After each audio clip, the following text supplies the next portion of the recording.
magpagaling ka lang ha. Nay, ayoko na dito sa ospital. Ang daming may sakit. Kailangan mo nang gumaling, Scarlett, para makapag-date na tayo ulit. Oo, babe. Magpapagaling ako. Hello. Kamusta na po siya? Doc. Okay naman po siya. Pwede na po ba kami lumabas ng hospital? May bad news ako sa inyo. Nay, bad news daw. Hindi naging maganda yung mga resulta ni Scarlett. 3 araw na lang siyang mabubuhay. Hindi pwede! Ayoko! Ha? Mamamatay na ako? Huwag mo sabihin yan, Scarlett. Magpapakasal pa tayo, di ba? Magkakaanak pa tayo, di ba? Hindi ka mamamatay, anak. Gagawan ko ng paraan. Hindi pwede mamatay anak ko. Hindi pwede mamatay anak ko. Tita, una na po muna ako. Gabi na rin po eh. Sige po. Wala na akong choice. Kailangan kong gawin to.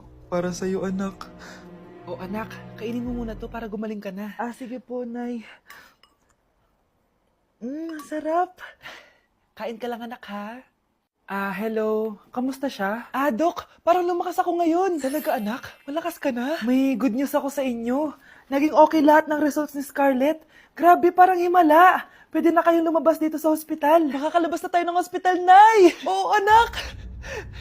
Gagawin ko lahat para sa'yo, anak.